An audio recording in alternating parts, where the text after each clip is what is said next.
ಕರ್ನಾಟಕ ರಾಜ್ಯದ ದೇವಿ ಯಾರು? ಭುವನೇಶ್ವರಿ. ಕರ್ನಾಟಕದ ಅತಿ ಕಡಿಮೆ ಜನಸಂಖ್ಯೆ ಹೊಂದಿರುವ ಜಿಲ್ಲೆ ಯಾವುದು? ಕೊಡಗು. ಕರ್ನಾಟಕದ ಅತಿ ಹೆಚ್ಚು ಸಾಕ್ಷರತೆ ಹೊಂದಿರುವ ಜಿಲ್ಲೆ ಯಾವುದು? ದಕ್ಷಿಣ ಕನ್ನಡ. ಕರ್ನಾಟಕದ ಅತಿ ಕಡಿಮೆ ಸಾಕ್ಷರತೆ ಹೊಂದಿರುವ ಜಿಲ್ಲೆ ಯಾವುದು? ಯಾದಗಿರಿ. ಕರ್ನಾಟಕದ ಅತಿ ಹೆಚ್ಚು ಅರಣ್ಯ ಹೊಂದಿರುವ ಜಿಲ್ಲೆ ಯಾವುದು? ಉತ್ತರ ಕನ್ನಡ. ಕರ್ನಾಟಕದ ಅತಿ ಕಡಿಮೆ ಅರಣ್ಯ ಹೊಂದಿರುವ ಜಿಲ್ಲೆ ಯಾವುದು? ವಿಜಯಪುರ. ಕರ್ನಾಟಕದ ಅತಿ ಹೆಚ್ಚು ಮಳೆ ಬೀಳುವ ಜಿಲ್ಲೆ?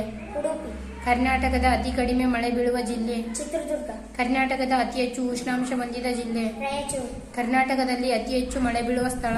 ಆಗುಂಬೆ. ಕರ್ನಾಟಕದ ಅತಿ ಹೆಚ್ಚು ಟೀ ಉತ್ಪಾದಿಸುವ ಜಿಲ್ಲೆ ಯಾವುದು? ಚಿಕ್ಕಮಗಳೂರು. ಕಾವೇರಿ ನದಿಯ ಉಗಮ ಸ್ಥಾನ ಯಾವುದು? ತಲಕಾವೇರಿ. ಕರ್ನಾಟಕದ ಹೆಬ್ಬಾಗಿಲು ಯಾವುದು? ನವಮಂಗಳೂರು. ಕರ್ನಾಟಕದ ಅತಿ ಎತ್ತರವಾದ ಶಿಖರ ಯಾವುದು? ಮುಳ್ಳಯ್ಯನಗಿರಿ. ಕರ್ನಾಟಕದಲ್ಲಿ ಅತಿ ಎತ್ತರವಾದ ಜಲಪಾತ ಯಾವುದು? ಜೋಗ ಜಲಪಾತ. ಗೋಡಂಬಿ ಆಕಾರದಲ್ಲಿರುವ ಭಾರತದ ರಾಜ್ಯ ಯಾವುದು? ಕರ್ನಾಟಕ. ಜೋಗ ಜಲಪಾತ ಯಾವ ನದಿಯಿಂದ ಉಂಟಾಗಿದೆ? ಶರಾವತಿ ನದಿ. ಕರ್ನಾಟಕದ ನಯಾಗರ ಎಂದು ಕರೆಯಲ್ಪಡುವ ಜಲಪಾತ ಯಾವುದು? ಗೋಕಾರ್ ಜಲಪಾತ.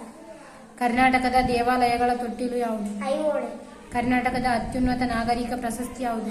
ಕರ್ನಾಟಕ ರತ್ನ. ಕರ್ನಾಟಕದ ಕಾಶ್ಮೀರ ಎಂದು ಯಾವ ಜಿಲ್ಲೆಯನ್ನು ಕರೆಯುತ್ತಾರೆ? ಕೊಡಗು. ಕರ್ನಾಟಕದ ಪಂಜಾಬ್ ಎಂದು ಯಾವ ಜಿಲ್ಲೆಯನ್ನು ವಿಜಯಪುರ. ಕರೆಯುತ್ತಾರೆ? ಕರ್ನಾಟಕದ ಪಶ್ಚಿಮ ದಿಕ್ಕಿನಲ್ಲಿರುವ ಸಮುದ್ರ ಯಾವುದು? ಅರಬ್ಬಿ ಸಮುದ್ರ. ಕರ್ನಾಟಕದ ಪಶ್ಚಿಮ ಘಟ್ಟಗಳನ್ನು ಏನೆಂದು ಕರೆಯುತ್ತಾರೆ? ಮಲೆನಾಡು. ಮೈಸೂರು ಸಂಸ್ಥಾನದ ಈಗಿನ ರಾಜ? ಯದುವೀರು. ಕರ್ನಾಟಕದಲ್ಲಿ ಅತಿ ಹೆಚ್ಚು ಕಾಫಿ ಉತ್ಪಾದಿಸುವ ಜಿಲ್ಲೆ? ಕೊಡಗು. ಕರ್ನಾಟಕದ ಅತಿ ಉದ್ದವಾದ ನದಿ? ಕಾವೇರಿ.